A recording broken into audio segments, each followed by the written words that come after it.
evening, everyone. I'm Tinsay Valles, and I hang out with other writers, teachers, since I teach in NUS High School, and it's my first time to get an open mic with fellow students. I'm saying fellow students because last Wednesday I attended my very first PhD class in Victorian literature. In NTU's School of Humanities and Social Sciences. Are there people here from? All right, and I've also published a book, right, poetry, A World in Transit, from Ethos Books, and I received my very first check, for royalties. And I have to tell you that if you want to make money, you have to publish novels. Especially about wizards or vampires. You'll earn more money speaking at the Singapore Writers Festival than from publishing any book, period. Especially poetry books. Okay, I'll read a few poems tonight. The very first one was something I wrote for the Christmas season. It was actually about Pentecost and about writing, right? And it's entitled A Rebirth. A young man stole into the city with a stooped Mary across slush, to huddle with friends from afar. Cows fed on stored hay, the path strewn with fresh prints of sandals on the run. Shepherds tending flock fought back tears at the shattered peace.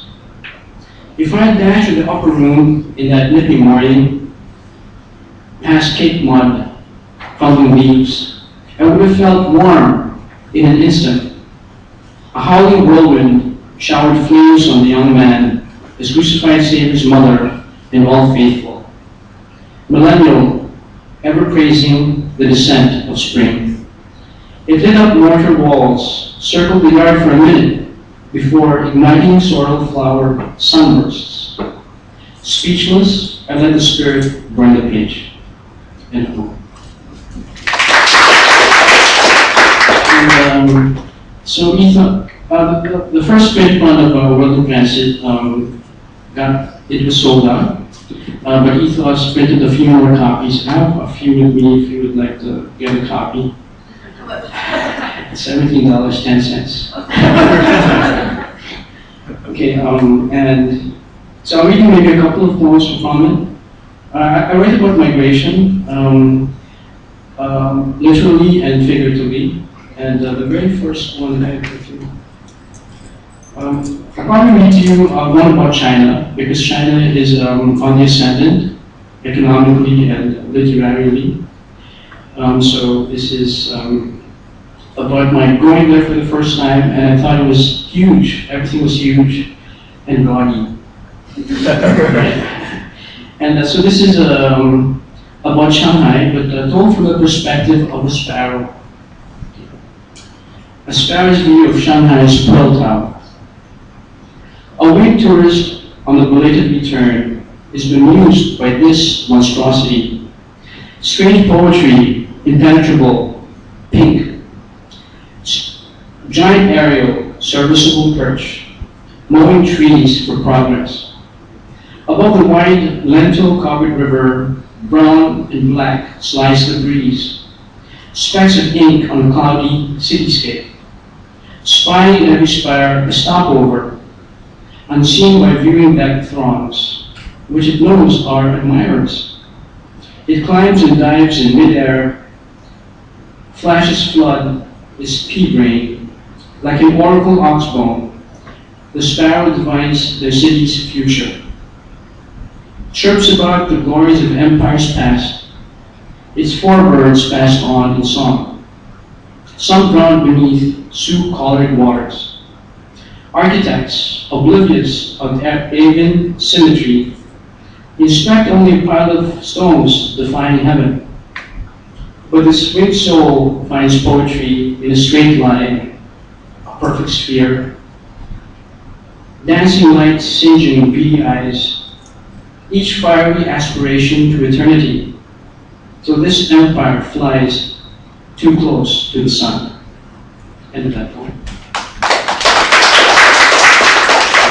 This next poem is about the Singapore River. And if you're an aspiring poet here, you have to write about the Merlion.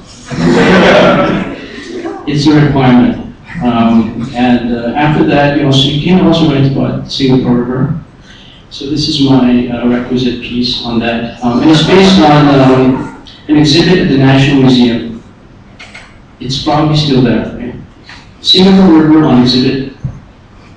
Majestic in the middle of a frame, a green streak undulating like grass snake, flirting on a colored canvas. You draw orange out, dreaming of tomorrow, on a boat pulling away in the muddy water, until they are washed away from the scene. They bend down, count the day's catch, watch you run past them. You murmur in muffled strokes, how casting and hauling nets rob one of ease.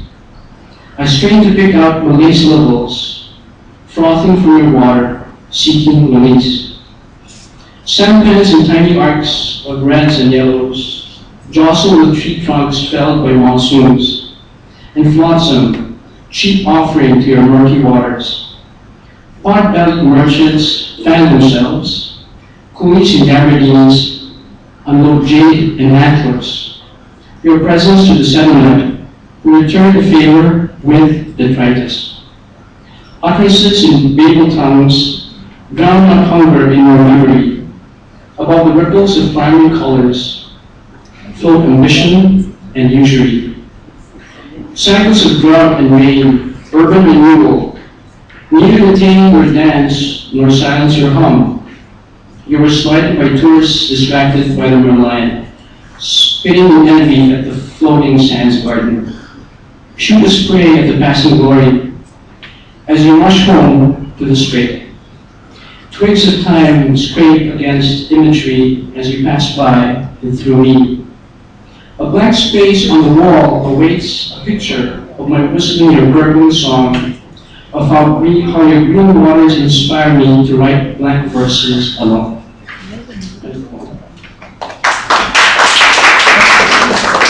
That came up this the second issue, I think. And the last one is very short. I just wrote it yesterday.